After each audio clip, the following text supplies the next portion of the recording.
Kamusta po kayo? Samahan niyo ako. Mag-green tea po tayo.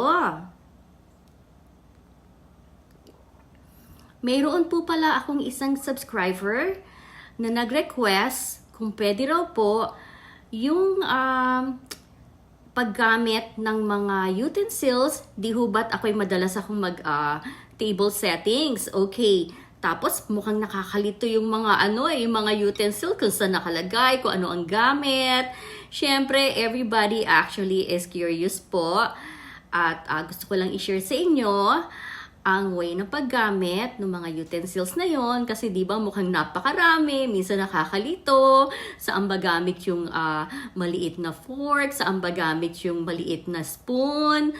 So ngayon po ipapaliwanag ko po sa inyo isa-isa kung ano po ang mga gamit nila. At isasama ko na rin po yung mga plates at charger plates po. So hintayin nyo to ha, ito na po.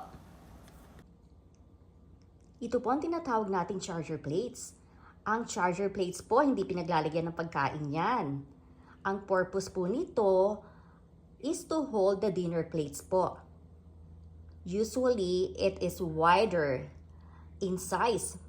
Mga 13 inches po, minsan po mga 15 inches pa po ang laki niya.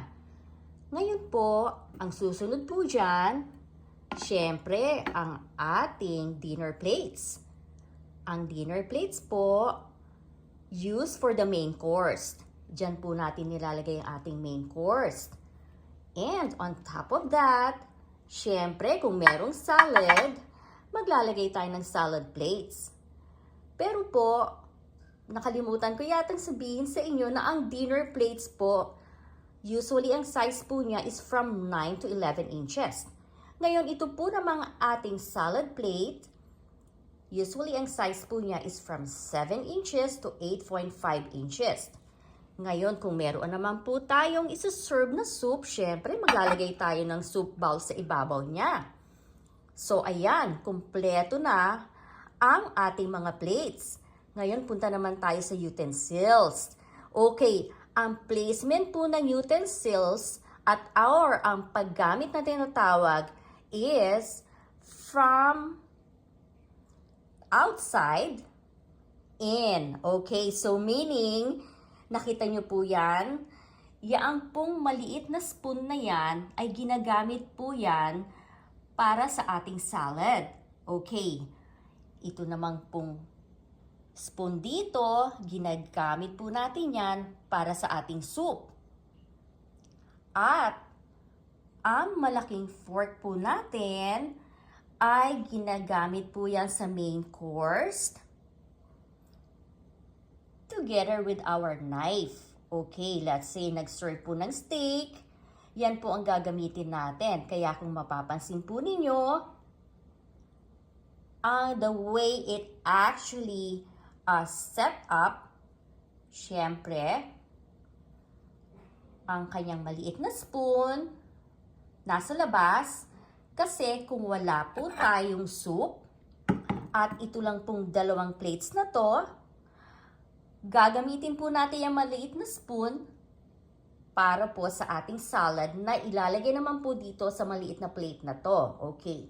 Kung mayroon naman po tayong soup, nag-serve ng soup, ayan, syempre gagamitin natin ang spoon for the soup. Magtataka kayo, ano tong maliit na spoon na nandito na nahiwalay?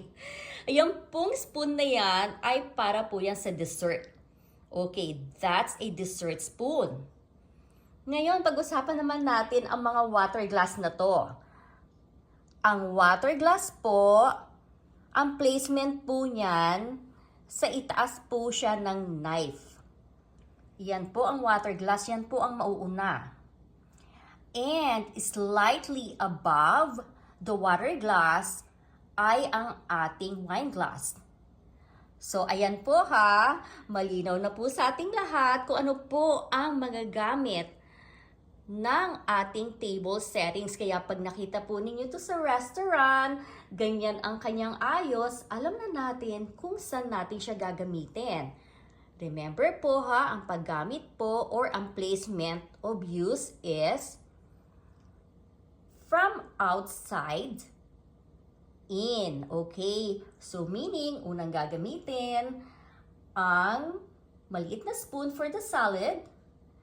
At syempre, for the main course, pag tinanggal na tong ating salad plate, tatanggalin na rin tong maliit na spoon na to at gagamitin naman natin ang malaking spoon for the main course.